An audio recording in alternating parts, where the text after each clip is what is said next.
लक्ष्मण, दुर्गा, लक्ष्मी, हर 8 दिन में एक नया पैदा हो जाता है।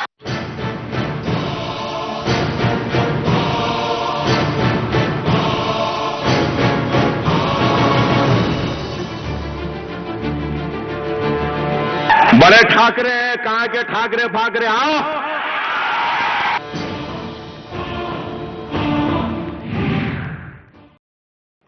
नमस्कार, मैं हूं सुरेश चौहान के और आप देख रहे बिंदास बोल। बिंदास में हम आपके सामने आज मुद्दा लेकर आए हैं देश में राजनीति के नाम पर और राजनीतिक भाषण देने के स्वतंत्रता के नाम पर जो नंगा नाच हो रहा है। इस नंगा नाच पर कोई राजनीतिक दल बोले ना बोले, हमने बोलना तय किया है। कोई मीडिया हाउस इसके खिलाफ बोले ना बोले, हमने तय किया है। और हम आज आपके सामने दोबारा करीब 1 साल के बाद ओवैसी बंधु और उनके पार्टी के नंगा नाच को लेकर कार्यक्रम आपके सामने लेकर आ रहे।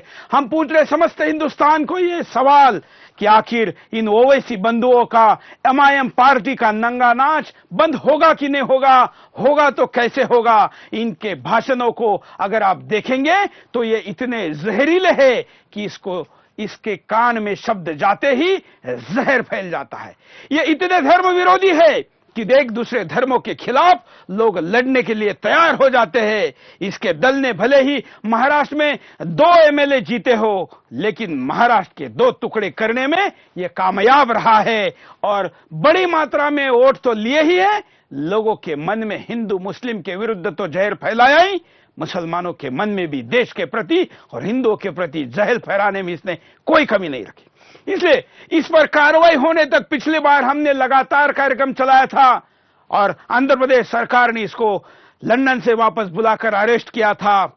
और अब हम दोबारा वही करने जा रहे हैं कि जिस क्राइम के लिए, जिस गुनाह के लिए इसको पिछले बार अरेस्ट किया गया था, वही गुनाह ये बार बार कर रहा है। और फिर भी ये बाहर कैसे है, हम आपको दिखाएंगे इसके वो जहरीले भाषण, जो भाषण इसने इस इलेक्शन में दिए। और पूछेंगे चुनाव आयोग को कि इस पर कार्रवाई क्यों नहीं होती। ऐसे तमाम विषयों को लेकर अगले 3 दिनों तक, आज का शुक्रवार, कल का शनिवार और रविवार, हम आपके सामने लाइव ये बिंदास बोल लेकर आ रहे हैं। इसका रिपीट टेलीकास्ट आप रात को 11 बजे और सवेरे 9 बजे देख सकते हैं। और इन 3 दिनों में अगर इसके ऊपर कार्रवाई नहीं हुई तो सोमवार से हम फिर प्राइम टाइम में इस मुद्दे को लगातार लेके आएंगे, तब तक जब तक ओवैसी के खिलाफ कार्रवाई नहीं होती। जरा देखते इसकी एमआईएम है क्या। बाबरी मस्जिद छोड़े थे ना छोड़ेंगे, ना काशी छोड़े थे ना छोड़ेंगे, ना मथुरा छोड़े थे ना छोड़ेंगे।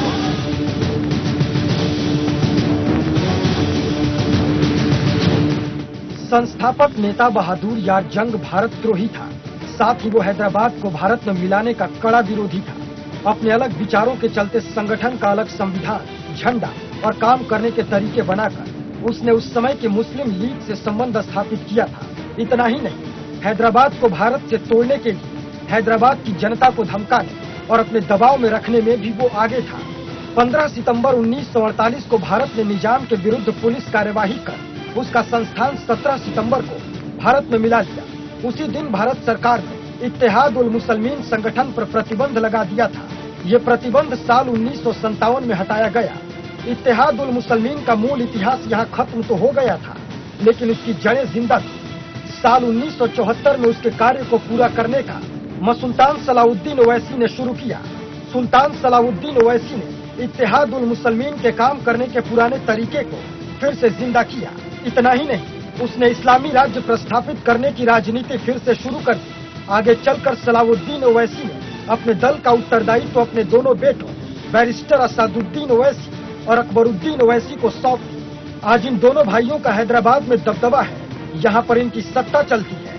महाराष्ट्र चुनाव की बात करें तो कुल 24 सीटों पर एमआईएम ने अपने उम्मीदवार उतारे थे। इतना ही नहीं, महाराष्ट्र में इस पार्टी के 2 विधायकों ने अपनी जीत भी दर्ज कराई।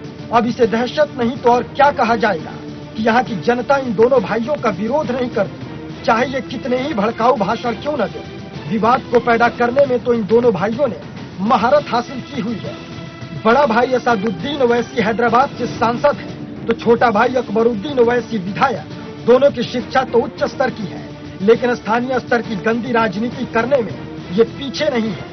कुख्यात होने पर भी वे सरकार को सदा अपने दुष्कृत्यों को अनदेखा करने के लिए विवश करते हैं। दोनों ही भाई कट्टरवाद को आगे रखते हैं, किसी न किसी बहाने हैदराबाद की जनता को भड़का देते हैं और अपने भाषणों में हिंदू और हिंदुओं के भगवान पर अभद्र टिप्पणी करते रहते हैं। इतना ही नहीं, अकबरुद्दीन ओवैसी को तो मोहम्मद अली जिन्ना के रूप में देखा जाता है, जो हिंदू मुसलमानों के मन में एक दूसरे के लिए घृणा फैलाने और देश को बांटने वाले अनेक सार्वजनिक भाषण करता रहता था, जिसके चलते देश का विभाजन भी हो गया था। आज ये दोनों ओवैसी भाई भी भारत को बांटने पर तुले हुए हैं। इनका जल्द ही उपचार नहीं किया गया तो ये इसी तरह भारत में भड़काऊ भाषण करते ही रहेंगे। Bureau report, Sudarshan news. तो ये मुद्दा है और इस मुद्दे पर आपको बोलना है, कॉल करना है, वॉइस कॉल करना है, स्काइप कॉल करना है, आपका वीडियो रिकॉर्ड कर व्हाट्सएप पर भेजना है। आपकी सारी अभिव्यक्ति को हम सुदर्शन के ये बिंदास बोल में विदाउट सेंसर सीधे लाइव दिखाएंगे। हम चाहेंगे कि इनकी बकवास पर हिंदुस्तान अपनी बेखौफ होकर प्रतिक्रिया दे।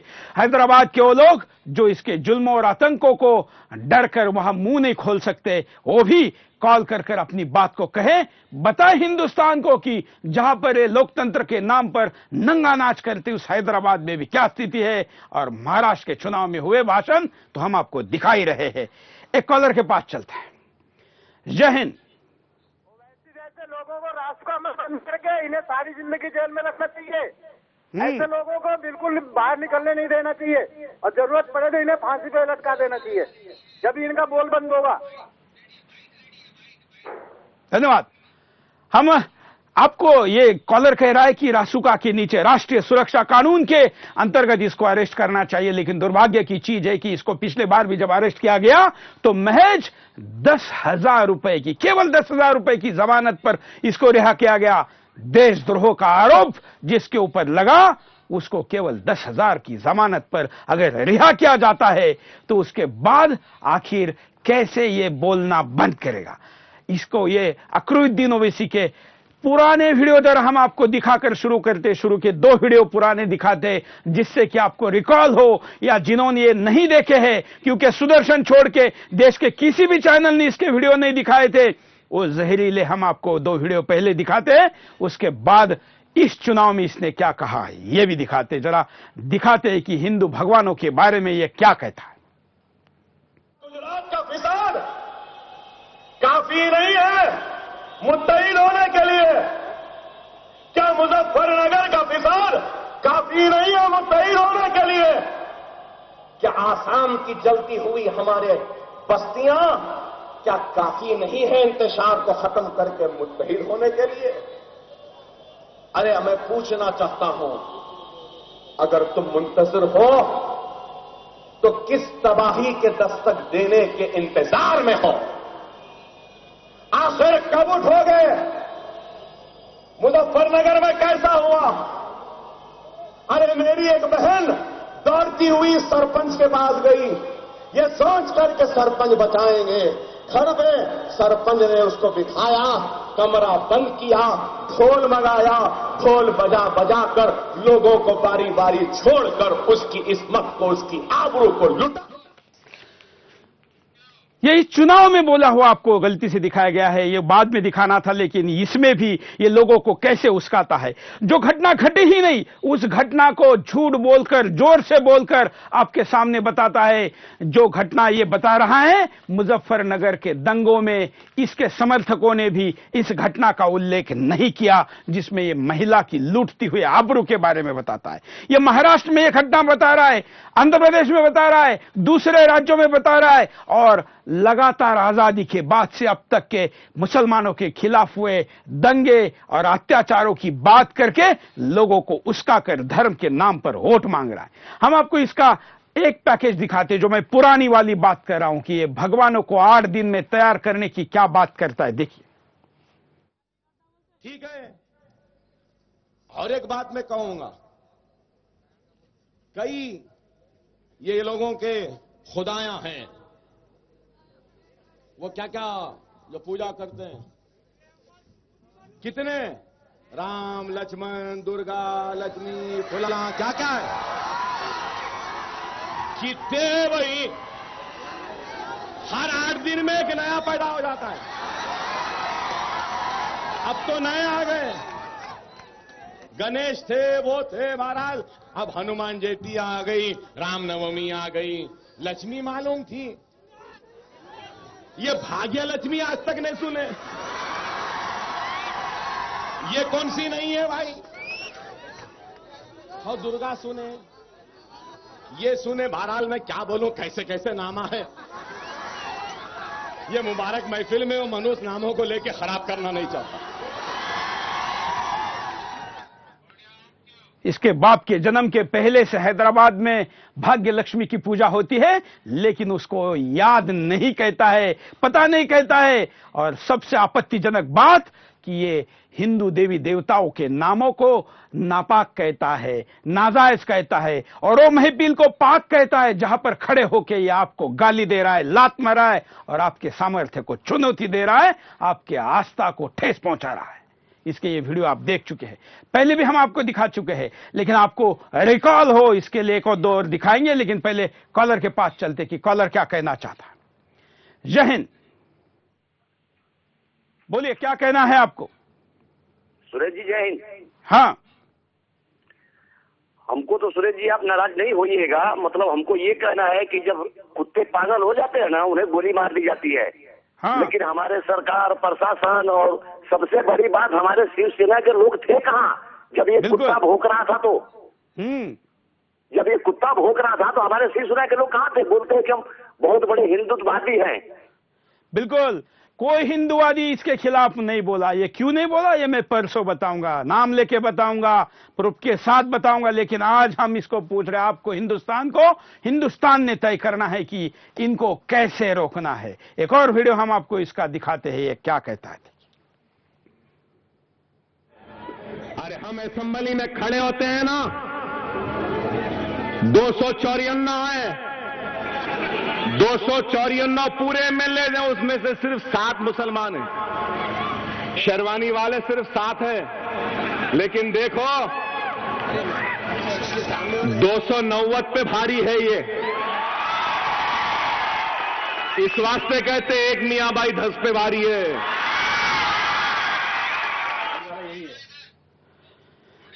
ये नांदेड़ में दिया गया भाषण है। हम इसका वो पार्ट आपको दोबारा सुनाते हैं, जो बात थोड़ी देर पहले कॉलर ने कही ठाकरे को लेके। जरा सुनिए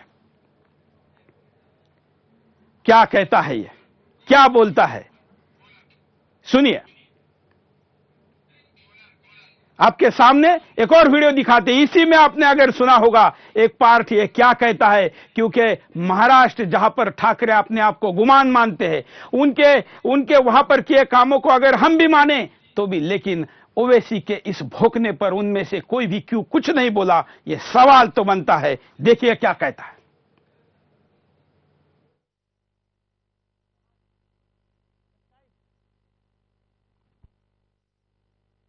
हिम्मत है तो तुम मेरे पास आओ, बताता हूं। ठाकरे फाकरे आओ, मैं तुम्हारे पास आया हूं। हिम्मत है तो तुम मेरे पास आओ, बताता हूं। अगर मजलिस होगी ना, अगर मजलिस ऐवान असेंबली में होती महाराष्ट्र की, तो किसी मां के जने में हिम्मत नहीं है मुसलमान के खिलाफ आवाज उठाने की। ये ठाकरे को इन्होंने चैलेंज दिया, इसने चैलेंज मोदी को भी दिया था और मोदी को हैदराबाद आने के लिए कहा था। मोदी ने हैदराबाद जाकर दिखाया था। मैं खुद इस कार्यक्रम से उद्धव ठाकरे को और शिव सैनिकों को कहता हूं कि इसके चैलेंज को स्वीकार करके हैदराबाद जाके दिखाओ। ये वीडियो सुनकर आपको कुछ नहीं लगता है कि मैं दोबारा चलाने के लिए कहता हूं कि ठाकरे नाम, और उद्धव ठाकरे तो मोदी के बाप का नाम ले रहे थे, ये तो ठाकरे के मां का भी उल्लेख कर रहा है। जरा देखिए। बड़े ठाकरे हैं, कहां के ठाकरे फाकरे आओ, मैं तुम्हारे पास आया हूं। हिम्मत है तो तुम मेरे पास आओ, बताता हूं। अगर मजलिस होगी ना, अगर मजलिस ऐवान असेंबली में होती महाराष्ट्र की, तो किसी मां के जने में हिम्मत नहीं है मुसलमान के खिलाफ आवाज उठाने की। क्या ये राजनीतिक मन से दिए जाने वाले भाषण है? चुनाव आयोग बताए क्या इस प्रकार की भाषा ये मुसलमानों को भड़काने के लिए, हिंदू मुसलमानों को लड़ाने के लिए नहीं है? लेकिन इसके खिलाफ कोई कुछ नहीं बोल रहा है, इसका नंगा नाच जारी है। अगले कॉलर। जय हिंद। बिल्कुल, बोलिए। हाँ सर, मैं मेरठ से कपिल मोहन शर्मा। हाँ, मैं ये जो आपके चैनल में जो दिखाया जा रहा है, पहले तो उसके लिए बहुत बहुत धन्यवाद देना चाहता हूँ आपका। कि जो ये ओबीसी कुछ भी बोलता है इस चैनल पे, हैदराबाद में, महाराष्ट्र में, तो न्यायालय इसका संज्ञान क्यों नहीं लेता है? मैं आपसे पूछना चाहता हूँ सर। बिल्कुल, हम यही कह रहे, सो मोटो एक्शन लेने वाला न्यायालय कहाँ है? अगर बीमारी का बहाना बनाकर बाहर प्रचार करने वाले चौटालों को अगर रिकॉल किया जाता, उनकी जमानत कैंसिल की जाती है, तो इस व्यक्ति ने वही भाषण, वही भाषा, वही उद्देश्य दोबारा दोहराया है जिसके लिए इसको पहले अरेस्ट किया जा चुका है, इसको बेल मिली है। तो ये बाहर कैसे घूम रहा है, ये न्यायालय को भी सवाल है, उसकी विश्वासार्हता को सवाल है, उसकी ईमानदारी पर सवाल है, उसकी व्यवस्था पर सवाल है, और उसकी कार्यक्षमता पर भी सवाल है कि न्यायालय कहां है। अगले कॉलर। जय हिंद। मेरा नाम राहुल गेहार है। हाँ। और मैं उत्तर प्रदेश के बरेली जिले से हूँ। बोलिए। खास करके मैं ये बताना चाहता हूँ कि जिस तरह से ये भाषण दिए जा रहे हैं, इन साहब ने जो पहले भाषण दिया था वो कहा था कि अरे ये मुसलमान भागकर पाकिस्तान नहीं गए, ये यहीं पर हैं और यहीं पर मरेंगे। ऐसे भड़काऊ भाषण के इस नासूर को हमारी केंद्र की सरकार तुरंत इस व्यक्ति के लिए जेल में डाल देना चाहिए। और चुनाव आयोग यदि इतना सख्त है, कई नेताओं को चुनाव आयोग अपनी आचार संहिता का उल्लंघन मारता है, तो महाराष्ट्र चुनाव में दिए गए इस भाषण के लिए चुनाव आयोग क्यों नहीं आचार संहिता का उल्लंघन मारता है? और मेरा मानना है कि जिस तरह से ये मुस्लिम हित की बात कर रहे हैं, आज भारतीय जनता पार्टी को इसमें आगे आना चाहिए, और जो हिंदूवादी संगठन उन्हें आगे आना चाहिए, और ऐसी नासूर को तुरंत ही ऐसे भाषणों पर काबू किया जाना चाहिए। ये हम लोगों की एक मांग है। और निश्चित रूप से लेकिन आप क्या करेंगे? आप बीजेपी को और शिवसेना को करने के लिए कह रहे हैं, आप क्या करेंगे? मैं ये करूंगा कि यदि इसमें नष्ट करने के लिए यदि है ये भाषणों की, तो मैं निश्चित रूप से साथ हूं, मेरा परिवार साथ है। मैं आज आपको कॉल में जो होल्ड पर है, आपको और दर्शकों का आह्वान करता हूं कि इसके खिलाफ आप अपने नजदीकी पुलिस स्टेशन में केस कर सकते हैं। क्या आप करेंगे? निश्चित सर, निश्चित, मगर इसका कोई प्रूफ। मैं दर्शकों को कहूंगा कि इसको पिछली बार भी जब हमने आह्वान किया था तो 40 से ज्यादा केसेस इसके ऊपर हुए थे। ऐसा एक जाकिर नाइक था जो हिंदुओं के देवी देवताओं का अपमान करता था, चुनौती देता था, अपने कुतर्क देता था। उसके खिलाफ भी हमने जब उसका नंगा नाच चलाया तो उसको भी इतने भारत भर से केसेस हुए कि आज देश में उसको घूमना मुश्किल हो गया है। इस ओवैसी को भी रोकने के लिए कानून का सहारा लीजिए। आपके नजदीकी पुलिस स्टेशन में जाइए, अगर पुलिस स्टेशन केस नहीं ले रहा है तो हमको फोन करिए, और उसके बाद भी अगर नहीं ले रहा है तो आप न्यायालय में जाइए, वहां पर आप केस कर सकते हैं। इसको देश भर में विभिन्न जगहों पर केसेस करके जब तक पूछा नहीं जाएगा तब तक ये अपना मुंह बंद नहीं करेगा। अगले कॉलर। जय हिंद। ये जो ओवैसी बोल रहा है कुत्ते की तरह, हाँ, इसको जरा एक बात समझा दीजिए कि अब सरकार बदल गई है। आपने बोला था सरकार बदलने के बाद भी तो बोल रहा है।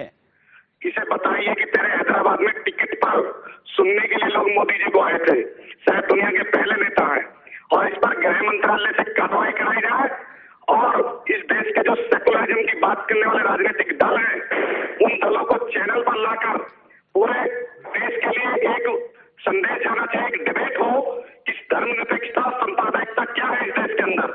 ओबीसी पर आज देश के वो राजनीतिक दल जो सांप्रदायिकता की बात करते हैं स्वयं, और भाजपा पर ये आरोप प्रत्यारोप लगाते रहते हैं, उन लोगों को ओबीसी का स्पीच सुनाइए और उन्हें चैनल पर बुलाइए। चैनल पर बुलाने के धन्यवाद। हम लोगों को बुलाएंगे, हम इस कार्यक्रम को ऐसे नहीं छोड़ेंगे। आज के 1 घंटे के बिंदास बोल तक के सीमित नहीं है। हमने जब भी ऐसे किसी विषय को उठाया तो उसको अंदर करके रहे हैं। अब भी ओवैसी पे कार्रवाई होने तक मैं रोज यहाँ स्टूडियो में आऊंगा और इसके भाषण सुनाऊंगा। या तो सरकार, प्रशासन, चुनाव आयोग कार्रवाई करे, आप लोग एफआईआर करे, नहीं तो इसके भाषण लगातार दिखाऊंगा तब तक जब तक कि इसके ऊपर कार्रवाई नहीं होती। अगले कॉलर के पास चलते हैं, आप भी कॉल कर सकते हैं। जय हिंद। बोल रहा हूँ मैं। बोलिए। ये पहले और केस वास्ते और आप और क्यों कर रहे प्रोग्राम? पब्लिक इससे और अटैक नहीं होता? क्या नहीं होता? और पब्लिक और ये नहीं होता? क्या नहीं होता? इससे तो ऑलरेडी पहले 2 महीना जेल भी जाके आए ना।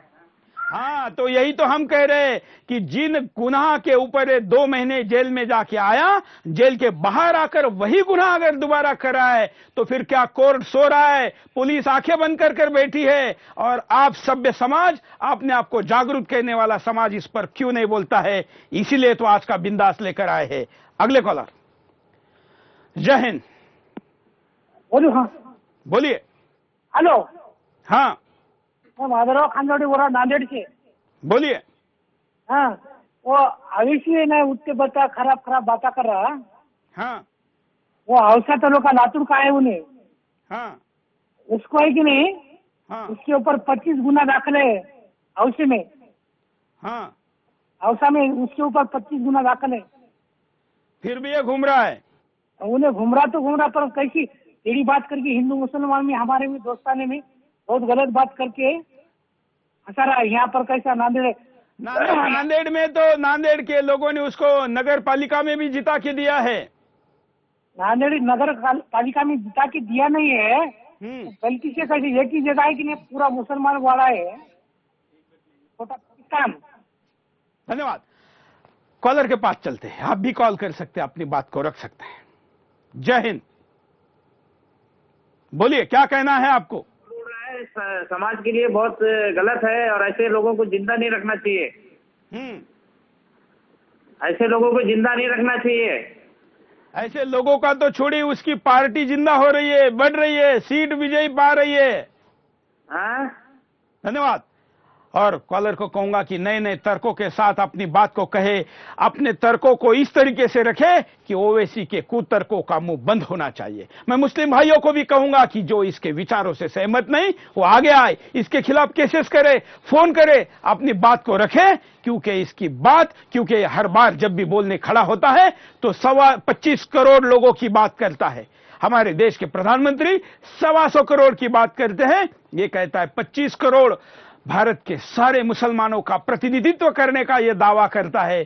क्या इस दावे के साथ पूरे 25 करोड़ लोग हैं? अगर नहीं है तो अपनी बात को, अपने विचार को, अपनी प्रतिक्रिया को जरूर व्यक्त करें। अगले कॉलर। जय हिंद। मैं सुशील वर्मा एमपी से बोल रहा हूँ। हाँ। और ऐसे जो मक्कार लोग हैं जो देश में देशद्रोही का काम कर रहे हैं, ऐसे लोगों को एक सच्चा हिंदुस्तानी ही सजा दे सकता है, और हिंदुस्तानी को चाहिए कि इसे बीच चौराहे पे गोली मार देना चाहिए। धन्यवाद। बीच चौराहे में देश में इसकी सभाएं हो रही है। महाराष्ट्र जैसे अपने आप को जागृत करने वाले राज्य में बीच चौराहे पे सभा हो रही है, मैदानों में सभा हो रही है, तालियां बज रही है, देश विरोधी नारे लग रहे, देश विरोधी झंडे फहरे, और फिर भी आप कह रहे कि बीच चौराहे पे इसको गोली मारनी चाहिए। इसको गाली देने की हिम्मत किसी में नहीं दिख रही, गोली मारने की बात कर रहे हैं।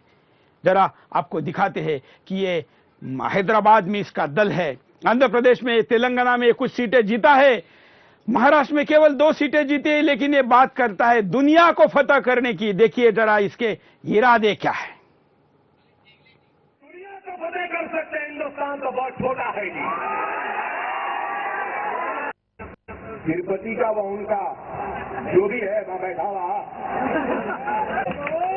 दोबारा अपने अख्तलाफात को खत्म करो। मैं दर्दमंदाना अपील करता हूं, मैं मजलिस का जिम्मेदार कायद हूं, लेकिन मुसलमानों का खिदमतगुजार है, और आपकी ताकत मेरी कामयाबी।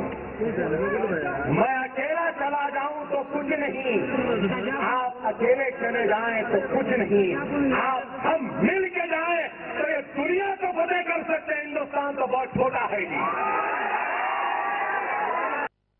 तिरुपति का व उनका कहता है और दुनिया को फतह करने की बात करता है। महाराष्ट्र में 2 सीट क्या जीते, ये अपने आप को दुनिया को फतह करने की बात करता है। ये इसके इरादे इसलिए है क्योंकि हिंदुस्तानी चुप है। 125 करोड़ इसके खिलाफ बोलते नहीं है, इसके खिलाफ आवाज उठाते नहीं है और इसलिए इसका नंगा नाच जारी है। हम बिंदास बोल भी जारी रखेंगे। रुकते एक छोटे से ब्रेक के लिए, ब्रेक के बाद फिर आएंगे बिंदास बोल जारी। लक्ष्मण दुर्गा लक्ष्मी हर 8 दिन में एक नया पैदा हो जाता है।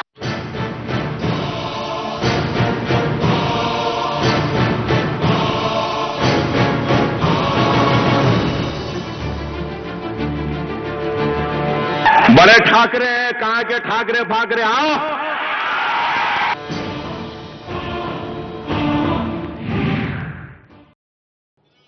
ब्रेक के बाद आपका एक बार फिर से स्वागत है। आप देख रहे बिंदास बोल और बिंदास में हम आपके सामने मुद्दा लेकर आए हैं जिस पर अभी पिछले आधे घंटे से लोग चर्चा करें और हिंदुस्तानियों ने हिम्मत दिखाई है जो देश के राजनीतिक दल हिम्मत नहीं दिखा चुके हैं और बातें कर रहे, अपनी आवाज उठा रहे, अपनी प्रतिक्रिया दे रहे। अभी भी आधे घंटे में हम आपके सामने बहुत कुछ दिखाएंगे। वैसे लगातार कई दिनों तक दिखाने का इसका कंटेंट हमारे पास है। आपके पास भी ओवैसी के इस गंदी जबान का अगर कोई कंटेंट है तो हम तक जरूर भेजिए। इसके नारे भी हमको भेजिए क्योंकि इसका दल एक ऐसा नारा लगा रहा है जो हिंदुस्तान के लिए सोचने की बात है।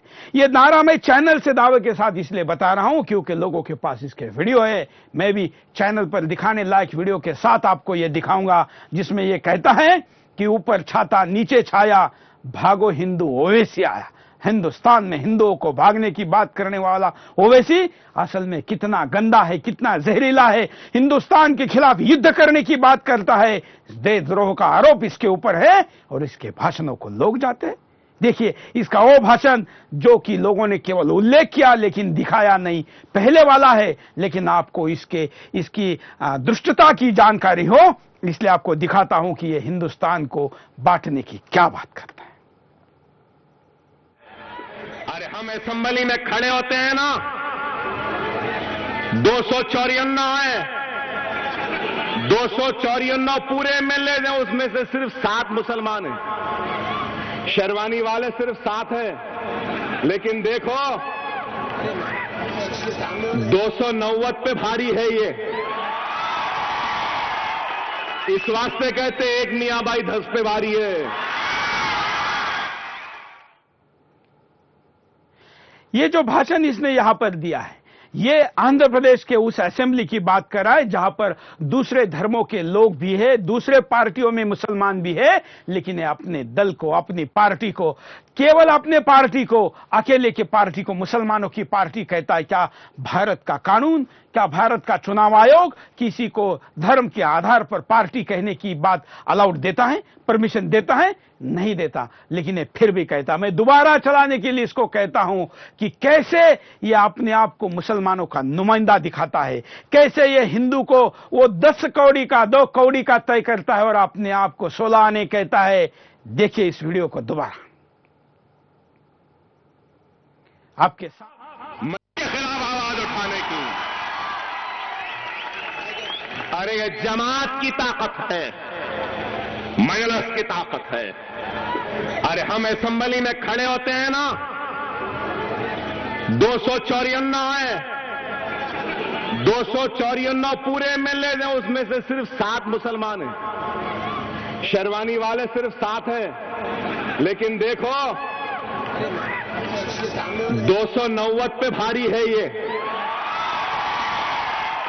इस वास्ते कहते एक मियां बाई 10 पे भारी है। क्या ये आपके 10 पे भारी है? आपको जवाब देना है कि क्या ये 10 पे भारी है और ये अपने आप में सबको जिस प्रकार से जोड़ लेता है, इसका जवाब आपको देना होगा। कॉलर के पास चलते हैं। जय हिंद सर। सबसे पहले आपकी हिम्मत और देश प्रेम को मेरा सलाम। सर हम इतने कमजोर कब से हो गए जो वैसे सा एक कुछ बोल के चलाया था हम सुनते रहते हैं। वरुण गांधी, आपको याद होगा, आपसे कुछ टाइम पहले उन्होंने उत्तर प्रदेश में एक भाषण दिया, उन्होंने बोला था अगर हिंदू को पकड़ उठाया मैं उसका उंगली काट लूंगा। इतने छोटे से बयान पे इतना बवाल हुआ, उनको जेल तक भेजा गया।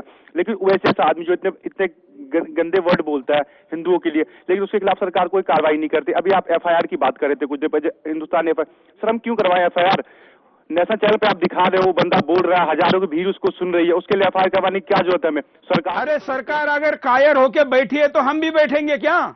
लेकिन एक आम नागरिक आज के टाइम में एक एफआईआर करवाने में उनको कितनी प्रॉब्लम होती है, आप सोच सकते हैं। अगर ये हम सोचेंगे, जो हम आपके करीबी एरिया में जाकर अगर एफआईआर नहीं कर पाएंगे तो इसके क्षेत्र में रहने वाले बाकी देशभक्त बंधुओं को इसके हवाले कर देंगे।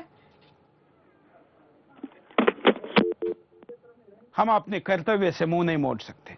सरकार को क्या करना है वो तय करे, वहां के प्रशासन में कितनी हिम्मत है या नहीं है वो तय करे, लेकिन हिंदुस्तानियों में क्या हिम्मत है वो दिखनी जरूरी है। अगले कॉलर। जय हिंद।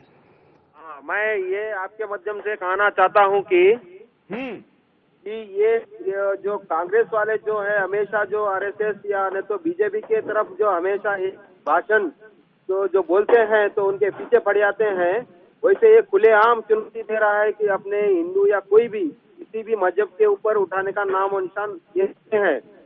ये लड़ाने वाले की बात हो गई है। इसके लिए मैं चाहता हूं कि इस पे कड़ी से कड़ी कार्रवाई करे और आइंदा कौन सा भी या अपने देश या नहीं तो अपने मजहब के या अपने संगठन के बारे में कोई बोलना नहीं चाहे और ऐसे लोगों को जेल में डाल देना चाहिए कि वो बाहर आने का नहीं करना चाहिए। धन्यवाद। अगले कॉलर के पास चलते हैं। जय हिंद। हेलो, बोलिए। हेलो, नमस्कार सर। हाँ, पहले तो बीजेपी शिवसेना मन से पार्टी को पहले बोल दो कि मुसलमानों को वो खड़े मत करो। फिर मुसलमानों को खड़े नहीं किया तो ये ऐसे लोग नहीं आएंगे। चलिए, समझ में नहीं आप क्या करना चाहता है। अगले कॉलर के पास चलते हैं। जय हिंद। बोलिए। हाँ सुरेश जी नमस्कार। हाँ, अशोक पंचाल दिल्ली से आगरा पे। हाँ सुरेश जी, मोदी साहब ने पाकिस्तान के बारे में बोला था कि पाकिस्तान जो है पीठ पीछे वार करता है। अगर हम पीठ घुमा के खड़े होंगे तो पीठ पीछे कहा जाएगा ना। हाँ, और ये जो ये अकबरुद्दीन ओवैसी जो है ये हमारे हिंदुस्तान में रह के हमारी 56 इंच की छाती को ललकार रहा है। बिल्कुल। तो इसका क्या मतलब कुछ न कुछ इसका इंतजाम करना पड़ेगा कि नहीं? बिल्कुल करना पड़ेगा और इसीलिए आज का बिंदास हम आपके सामने लेकर आए हैं। धन्यवाद। अगले कॉलर के पास चलते हैं। जय हिंद। जी जय हिंद। बोलिए। आपके टीवी चैनल को पहले सलाम करना चाहूंगा कि जो इस तरह की न्यूज दिखा रहे हैं, वरना किसी में ऐसी हिम्मत ही नहीं है। कई वीडियोज ऐसे आ चुके हैं इसके। और दूसरा, मैं नरेंद्र मोदी जी को और अपने भारत निर्वाचन आयोग को ये कहना चाहूंगा कि इसके खिलाफ जो महाराष्ट्र में इसने जो बोला है वो उसके खिलाफ कार्रवाई होनी चाहिए सख्त। और जो ठाकरे जी के लिए जो बात कही है इसने, और ठाकरे जी जो मराठी की बात करते हैं तो वो कहीं ना कहीं उन्हें दिखानी चाहिए। इसका जो कह रहा है उसको एक उसके रूप में लेना चाहिए कि आखिर ये उनके यहाँ आके कह रहा है। ठाकरे, हम उद्धव ठाकरे को तो आह्वान कर चुके हैं कि इसके जवाब में हैदराबाद जाकर दिखाइए, देखते हैं जरा क्या होता है। अगले कॉलर के पास चलते हैं। जय हिंद। मैं कुछ सुन नहीं पा रहा हूं कि किस विषय पर चर्चा आप लोगों की चल रही है।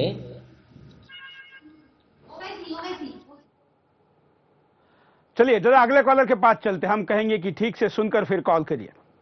जय हिंद। हाँ बोलिए। सुरेश जी, मैं संजय उपाध्याय पश्चिम बंगाल हबड़ा से बोल रहा हूँ। हाँ, आज जिस प्रकार का ये ओवैसी बोल रहा है वह किसी षड्यंत्र का बू आ रहा है इसके बोलने में, क्योंकि यह चाह रहा है कि भारत गृह युद्ध में फंस जाए और पाकिस्तान का मंसूबा हो सकता है। हमारे पास इतनी आईबी और इतने सारे लोग हैं, इसकी बहुत गहरी इंक्वायरी कराई जानी चाहिए और इसके ऊपर देशद्रोह का मुकदमा चलना बहुत जरूरी है, क्योंकि यह अपने आदत से बात नहीं आ रहा है। वह कुत्ते की धूम है कि पहाड़ के नीचे भी दबा के रखने से जो है वो होने वाला नहीं है।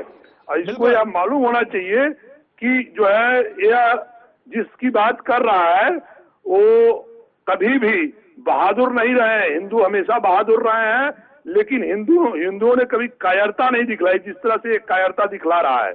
अगर इस तरह से करेगा तो ये अपने पूरे मुसलमानों का ही दुश्मन है, हिंदुओं का दुश्मन नहीं है, मुसलमानों का ही दुश्मन है। बिल्कुल, और इसीलिए मैंने मुस्लिम भाइयों को भी कहा है कि अपने आप को इसके साथ डिसएसोसिएट करे, अपने आप को इससे दूर अलग करे, क्योंकि 125 करोड़ की बात नहीं, केवल 25 करोड़ की बात बोलता है। हम आपको और भी इसके कई वीडियो दिखाना चाहते हैं, हमारे पास तो इसके इतने वीडियो है, यूट्यूब पर पड़े हैं। कॉलर ने थोड़ी देर पहले कहा, वो सही है कि इतना सब कुछ यूट्यूब पर पड़ा है, इंटरनेट पर पड़ा है, लोग व्हाट्सएप पर भेज रहे हैं, सभाएं हो रही है, चुनाव के कैमरे हैं, लेकिन क्यों अभी भी इसके खिलाफ कार्रवाई नहीं हो रही है? और इसलिए हम आपके सामने ये मुद्दा लेकर आए। हम आपको इसका एक और वीडियो दिखाना चाहते हैं कि ये क्या बोलता है। हमारी कौम का एक बुरा हाल हुआ, माफ करना, बहुत माफी के साथ हाथ जोड़ के माफी मांगते हुए कहूंगा। कुछ भी हो गया तो पहले क्या करते? अफजल भाई आ जाओ, अफजल भाई आ जाओ, समी भाई आ जाओ, राज भाई आ जाओ, अहमद भाई आ जाओ, हाफिज भाई आ जाओ, ख्वाजा कादरी साहब आ जाओ। अरे ये भाया आपके हैं, आना हमारा काम है, आना हमारा फर्ज है, आना हमारी जिम्मेदारी है। आके आपके हक के लिए लड़ना हमारा फर्ज है, ईमान का तकाजा है। हम आएंगे, लड़ेंगे, मरेंगे, हमारे आने तक आप लोग तो मुकाबला करो।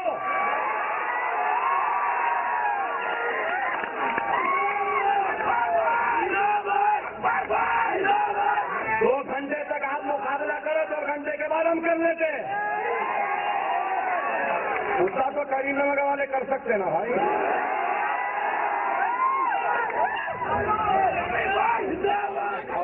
ये कैसे मंच से दंगे का प्रशिक्षण दे रहा है। मैं दोबारा इसको चलाने के लिए कहूंगा कि ये कैसे दंगों का प्रशिक्षण दे रहा है खुले मंच से। क्या इस स्टेज के आसपास में पुलिस नहीं है? क्या इस स्टेज के आसपास में कोई जागरूक हिंदुस्तानी नहीं है? क्या कोई मीडिया वाला इस स्टेज के आसपास में नहीं है जो स्टेज से, माइक से खुलेआम बता रहा है कि दंगा कैसा करना है, कैसे लड़ना है? आप लड़ते रहो, हमको फोन करो, हम 2 घंटे में आ जाएंगे, आपको बचा ले जाएंगे। दंगे करने का प्रशिक्षण देने वाला आदमी खुलेआम घूम रहा है। दोबारा इसको दिखाइए। हमारी कौम का एक बुरा हाल हुआ, माफ करना, बहुत माफी के साथ हाथ जोड़ के माफी मांगते हुए कहूंगा। कुछ भी हो गया तो पहले क्या करते? अफजल भाई आ जाओ, अफजल भाई आ जाओ, समी भाई आ जाओ, राज भाई आ जाओ, अहमद भाई आ जाओ, हाफिज भाई आ जाओ, ख्वाजा कादरी साहब आ जाओ। अरे ये भाया आपके हैं, आना हमारा काम है, आना हमारा फर्ज है, आना हमारी जिम्मेदारी है। आके आपके हक के लिए लड़ना हमारा फर्ज है, ईमान का तकाजा है। हम आएंगे, लड़ेंगे, मरेंगे, हमारे आने तक आप लोग तो मुकाबला करो।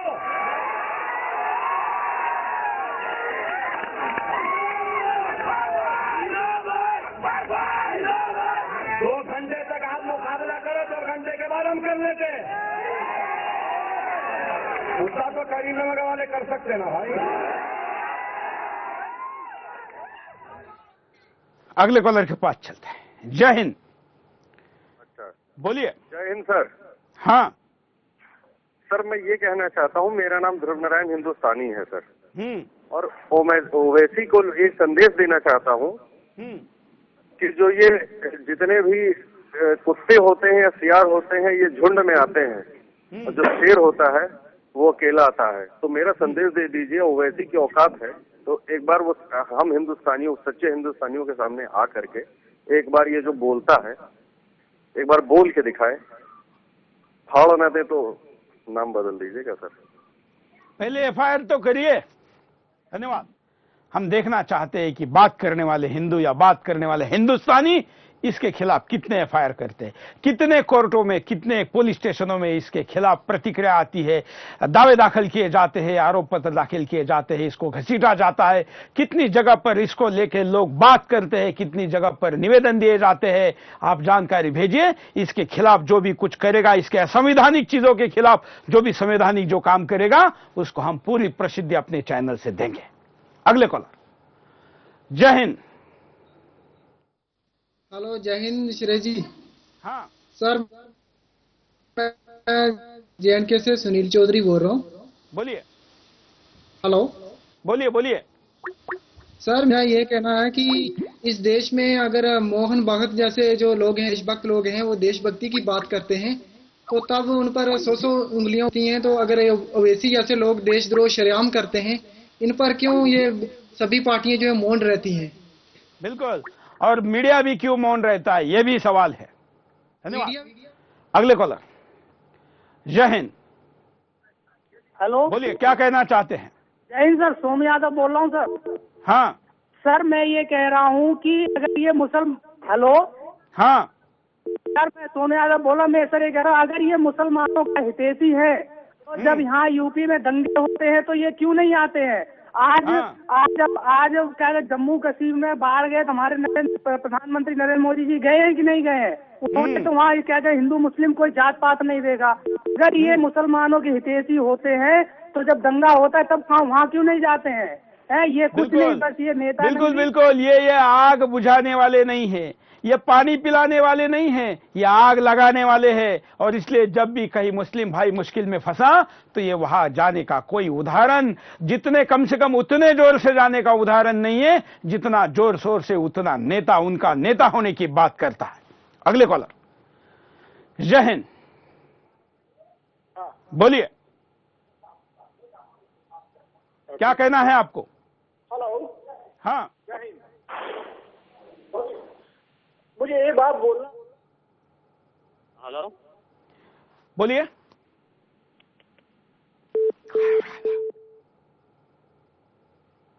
अगले कॉलर के पास चलते हैं, आप भी कॉल कर सकते हैं। जय हिंद। हेलो। बोलिए। हेलो, जय हिंद सर। हाँ। हेलो। हेलो, बोलिए भाई। बोल रहा हूँ सर।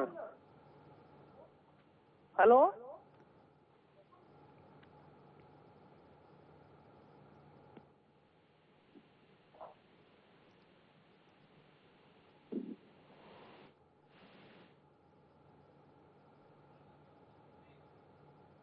हाँ हाँ, बोल रहा हूँ। हेलो। बोलिए, क्या कहना है आपको? हेलो। कहना चाहता हूँ कि जो ये ओवैसी की बातें कर रहा है, अपना हिंदुस्तानी कभी पाकिस्तान में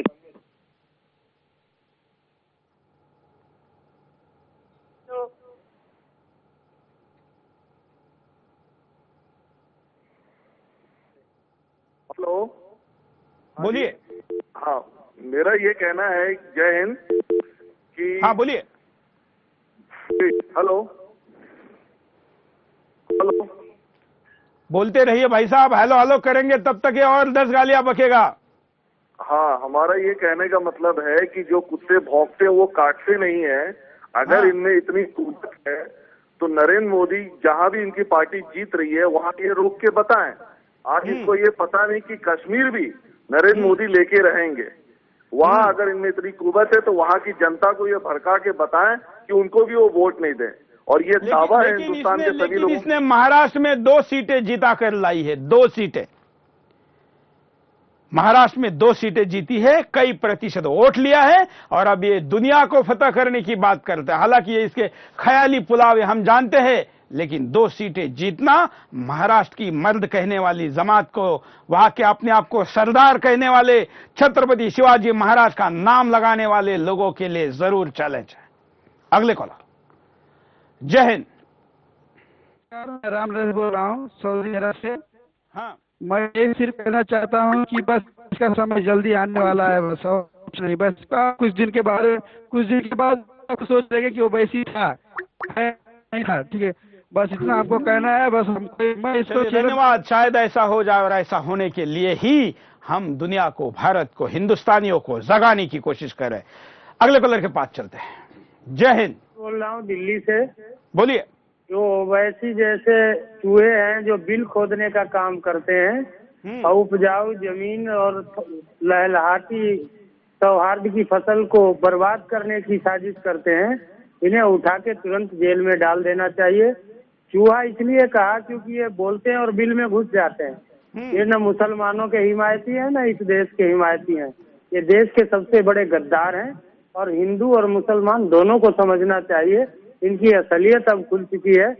खुद जनता इन्हें पत्थर मार मार कर इनसे तौबा कर ले, इनसे हाथ जोड़ ले कि हमारा देश शांति और अहिंसा वाला देश है। लेकिन जब भी शांति अहिंसा घर में रखिए, उसको ये लूट के लेके जा रहा है और आप शांति अहिंसा की बात करते रहे, ये उसका भी बलात्कार कर रहा है। अगले कॉलर, जय हिंद, बोलिए क्या कहना है आपको? मेरे को ये कहना है, मैं ये टीवी पे भी एक भाषण सुन रहा था। हाँ। जो कि एक हिंदुस्तान के लिए एक इतना खतरनाक एक आदमी भाषण दे रहा है। हाँ। और वो इतना अच्छा तेज भाषण दे रहा है हिंदुस्तान के खिलाफ, हिंदुस्तान में रहते हुए। हमारे हिंदुस्तान देश के अंदर में जैसे आरएसएस है और कई हिंदू संगठन है, वो एक पार्टी है या हिंदुओं के हित में काम करने वाले पॉलिटिशियन पार्टियां हैं। तो अगर वो हिंदुओं के पक्ष में काम करती है तो ऐसे लोगों के खिलाफ आवाज क्यों नहीं उठाती? और अगर ऐसे की बात करते हैं तो ये हम कह रहे हैं कि आखिर इसके खिलाफ कोई बोल नहीं रहा है। राजनीतिक जमात को तो हम एक स्पेशल एपिसोड करके सवाल पूछेंगे, लेकिन हिंदुस्तान को इसका उपाय पूछ रहे हैं कि आखिर इसका उपाय क्या हो सकता है, इसको कैसे रोका जा सकता है, हिंदुस्तानी इसके लिए क्या करने को तैयार है, कितनी जगह पर एफआईआर होता है, इसके आने वाले दिनों के कम से कम महाराष्ट्र के कितने कार्यक्रम कैंसिल होते हैं, इसकी जिसको संभाजीनगर औरंगाबाद कहते हैं वहां पर ये अपने विजय का जल्लोष करने वाला है, अपनी जो विक्ट्री वहां पर इसका सेलिब्रेशन करने वाला है। क्या वहां की जनता उस कार्यक्रम को होने देगी? क्या इसको दोबारा जहर फैलाने देगी? वहां का प्रशासन क्या करेगा? इन भाषणों को सुनने के बाद हम औरंगाबाद के प्रशासन को सवाल करते हैं कि आखिर वहां पर वो क्या बोलेगा, इसकी आप गारंटी देंगे? और अगर वो कुछ भी बोलेगा तो उसका जिम्मेवार वहां का प्रशासन होगा, जिसको इसकी जिम्मेवारी किसी भी कीमत पर लेनी होगी। अगले कॉलर, जय हिंद, बोलिए। हेलो। हाँ हेलो सूरज जी, नमस्कार। नमस्कार। मैं सऊदी अरब से बोल रहा हूँ, मेरा नाम नागिर रेड्डी, मैं आंध्र प्रदेश का हूँ। हाँ। ये अकबरुद्दीन से पहले इसके ऊपर अटैक हुआ था हैदराबाद अपोलो हॉस्पिटल में, इसको बचाया डॉक्टर रविंद्रनाथ, इसका नाम डॉक्टर रविंद्रनाथ, जो बचाया उनको जान लेना चाहते, इतना हरामी है अकबरुद्दीन से। इसका भाई असुनुद्दीन ओवैसी पाटा बस्ती है, मतलब पुराने बस्ती हैदराबाद में चारनार के पास, उसमें राशन शॉप में लूट करते सब छोड़ इन लोगों। उधर कांग्रेस वाले एक मंत्री दानम नागेंद्र वो देखने के लिए गया, उसको गले में पाँव नहीं लगाने दिए असुनुद्दीन ओवैसी। इतना आराम लोग दोनों चोर है। धन्यवाद। ये हिंदू मुस्लिमों को स्टेज से भिड़ाने की बात करता है, ये हरे भगवे की बात करता है। कैसे करता है देखिए,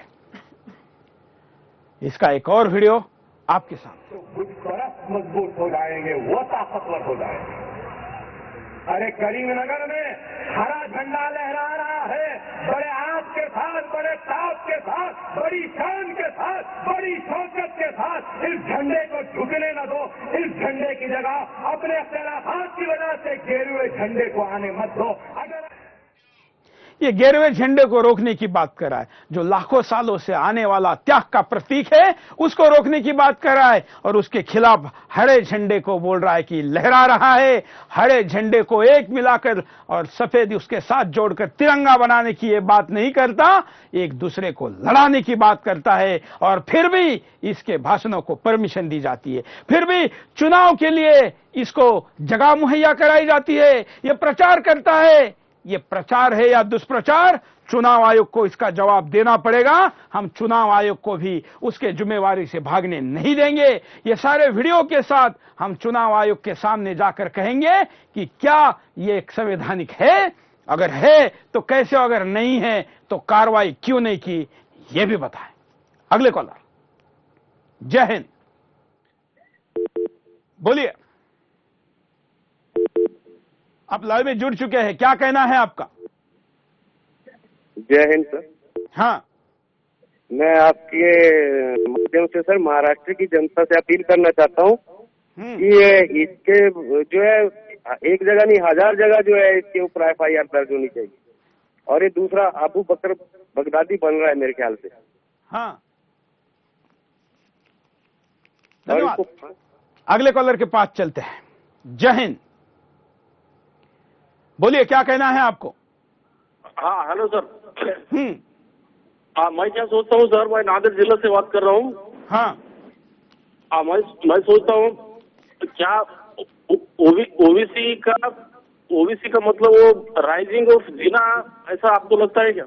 बिल्कुल 100%, 1000% लगता है कि आपने आपको जिना की तौर पर प्रोजेक्ट करा है, या आपने आपको जिना की तरह पेश करा है, या आपने आपको जिना का प्रतीक के रूप में पेश करा है, और ये टोपी भी वैसे जानबूझकर पहनता है, भाषा भी वो लेता है, और इसका जो कुल मिलाकर सारा रवैया है वो जिना और जिना बनने की दिशा में है। अगर इसको जिना बनकर देकर हिंदुस्तान को तोड़ने का और टूटने तक शांत बैठने का आपका इरादा है तो आप चुप बैठिए, लेकिन हम नहीं बैठेंगे, हम बोलते रहेंगे। हम सुदर्शन के इस प्लेटफॉर्म का उपयोग इसके खिलाफ आवाज उठाने के लिए करेंगे। हम आपके सामने इसके वो चीजें दिखाएंगे जिससे कि आपका स्वाभिमान जागृत हो जाए, कम से कम कानूनी चीजों का आप सहारा ले। और अगर आप ये भी नहीं करेंगे तो फिर जिना का दूसरा सपना जरूर पूरा होगा। जिस प्रकार से ये पूरे वाकये को ये अंजाम दे रहा है, आप देखिए इसका पहराव भी ये जिना की तरह है, और ये अपने आप को मॉडरेट भी पहनाकर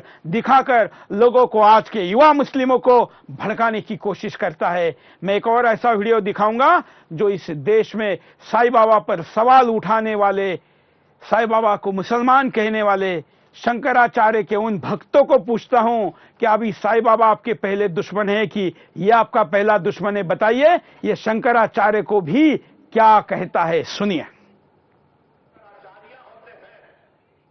शंकराचार्य के खिलाफ ये कैसे क्या क्या शब्द। किसी दलित में से पहले हिंदुस्तान की सबसे बड़ी मंदिर जहां के प्रमुख शंकराचार्य होते हैं, उन आचार्यों को हटाओ और वो आचार्य का बोझ किसी दलित समाज वाले को दे दो तो मैं समझूंगा।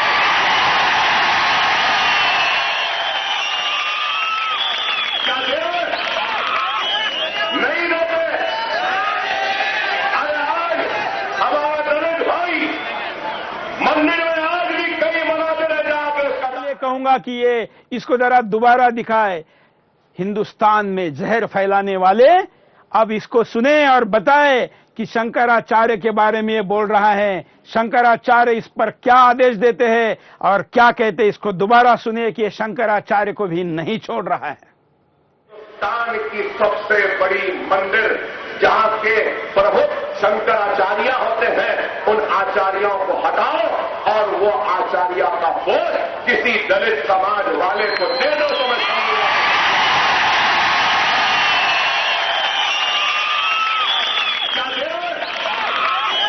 नहीं देते। आज तो हमने आपके सामने बस इतना ही दिखाया है, इतना पर्याप्त नहीं है, और बहुत कुछ है। कल फिर मैं आपके सामने बिंदास में इसके और वीडियो लेके आऊंगा, परसों फिर लेके आऊंगा। इन 3 दिनों में भी अगर कुछ नहीं हुआ तो सोमवार से फिर आपके सामने और वीडियो लेकर आऊंगा। इसको छोड़ूंगा नहीं, आप भी मत छोड़िए, क्योंकि जिस प्रकार से जहर फैला रहा है, उस जहर फैलाते हुए व्यक्ति को हिंदुस्तान में खुला छोड़ना मतलब 125 करोड़ हिंदुस्तानियों के ईमानदारी पर, उनके देशभक्ति पर, उनके पुरुषार्थ पर और उनके मर्द होने पर सवाल है। आपको तय करना है कि आप इसको खुली छूट देंगे या हिंदुस्तानी मर्दानी होने का अपना सबूत देंगे। आज के लिए इतना है। जय हिंद। लक्ष्मण दुर्गा लक्ष्मी, हर 8 दिन में एक नया पैदा हो जाता है।